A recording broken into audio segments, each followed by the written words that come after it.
ഏവർക്കും ഫാസ് ഫാം ഹൗസിൻ്റെ മറ്റൊരു വീഡിയോയിലേക്ക് സ്വാഗതം.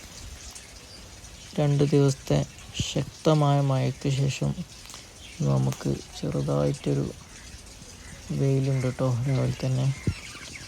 അപ്പോൾ നമ്മൾ 2 ദിവസമായി നമ്മൾ ഗപ്പീസിനൊക്കെ തീറ്റ കൊടുക്കുക എന്നല്ലാതെ അവരെ നമുക്ക് നോക്കാനോ ഒന്നും പറ്റിയിരുന്നില്ല. മഴ കാരണം ഫുഡ് കൊടുക്കുക, പെട്ടെന്ന് അവരെ ടാങ്കൊക്കെ അടച്ചു വെക്കായിരുന്നു ചെയ്തിരുന്നത് കേട്ടോ. നമ്മുടെ ടാങ്കിന് ഓവർഫ്ലോ ഫെസിലിറ്റി ഇല്ലാത്തതുകൊണ്ട് അങ്ങനെ ആയിരുന്നു അവർ വളർത്തിയിരുന്നത്.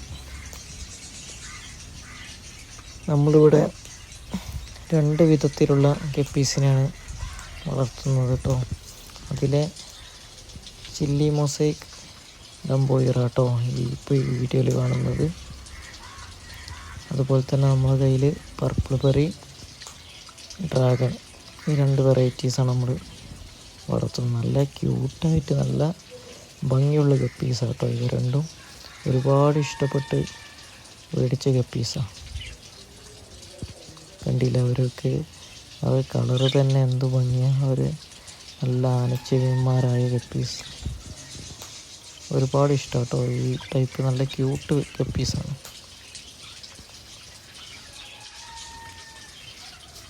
നല്ല മഴയായിട്ടും എല്ലാവരും നല്ല ആക്റ്റീവ് ആട്ടോ. മഴയ്ക്ക് ശേഷവും എല്ലാവരും നല്ല ആക്റ്റീവായിട്ട് തന്നെ ഉള്ളത്. കണ്ടില്ല, എല്ലാവരും നല്ല ആക്റ്റീവായിട്ട് ഓരോ കളറ് തന്നെ കണ്ടില്ല. ആ ടൈലിലുള്ള കളറും പിന്നെ ചെറിയ കുഞ്ഞുങ്ങളും ഉണ്ട് കേട്ടോ. സൂക്ഷിച്ച് നോക്കിയാൽ കാണാൻ പറ്റും. നമ്മുടെ ടാങ്കിൽ ധാരാളം ചെറിയ കുഞ്ഞുങ്ങളും ഉണ്ടായിട്ടുണ്ട്. നമുക്ക് 2 ദിവസത്തിൻ്റെ ഉള്ളിൽ ഉണ്ടായ കുഞ്ഞുങ്ങളാട്ടോ ഇവയൊക്കെ. നമുക്ക് ഗപ്പീസിനെ കുഞ്ഞുങ്ങളൊന്നും മാറ്റിയിടാനൊന്നും സാധിച്ചിരുന്നില്ല. അതാണ് ഇത്രയും കുഞ്ഞുങ്ങൾ ഇതിനകത്ത് വന്നത്. കണ്ടില്ലേ?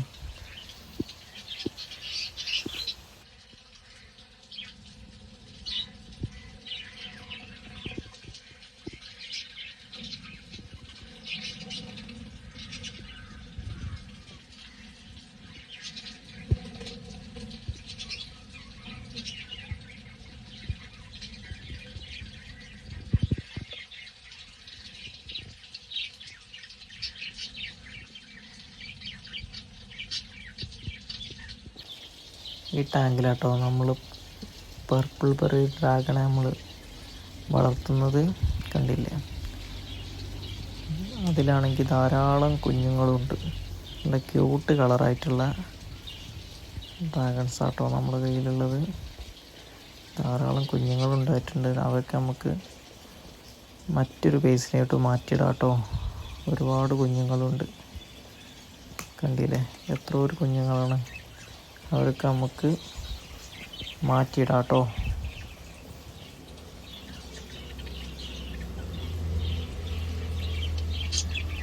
ഒരുപാട് പാരൻസ് ഉണ്ട് കേട്ടോ. അത് പാരൻസ് സ്റ്റോക്കായിട്ട് നമ്മൾ കീപ്പ് ചെയ്യണതാണ്.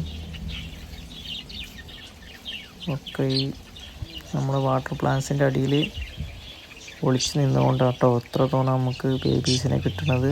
അല്ലെങ്കിൽ ഒരുപാട് ബേബീസിനെ പാരൻസ് തന്നെ കഴിക്കൂട്ടോ. നമ്മൾ ഡെയിലി കളക്ട് ചെയ്യാറാണ് പതിവ്. ഇപ്പോൾ 2 ദിവസത്തെ അതിന് സാധിക്കാത്തതുകൊണ്ട് ആണ് ഇത്രയും കുട്ടികൾ കേട്ടോ.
നമുക്ക് ധാരാളം പർപ്പിൾ ബെറി ഡ്രാഗണിൻ്റെ കുഞ്ഞുങ്ങളെ കിട്ടിയിട്ടുണ്ട് കേട്ടോ. ഇവയെ നമുക്ക് മറ്റൊരു ബേസിലോട്ട് മാറ്റാം. അവരുടെ ഓരോ ഘട്ട വളർച്ചയും നമുക്ക് തന്നെ കണ്ട് ആസ്വദിച്ച് ഇവയെ വളർത്താം കേട്ടോ. അതൊക്കെയാണ് ഇതിൽ നിന്ന് കിട്ടുന്ന ഏറ്റവും വലിയ സന്തോഷം. ഇവരെ ഓരോ ഘട്ടത്തിലുള്ള വളർച്ചയും നമ്മൾ തന്നെ വളർത്തി നമുക്ക് തന്നെ കാണാൻ പറ്റുന്നൊരു സന്തോഷമുണ്ടല്ലോ. ആ ഒരു സന്തോഷം മറ്റൊന്നിൽ നിന്നും നമുക്ക് ലഭിക്കില്ല.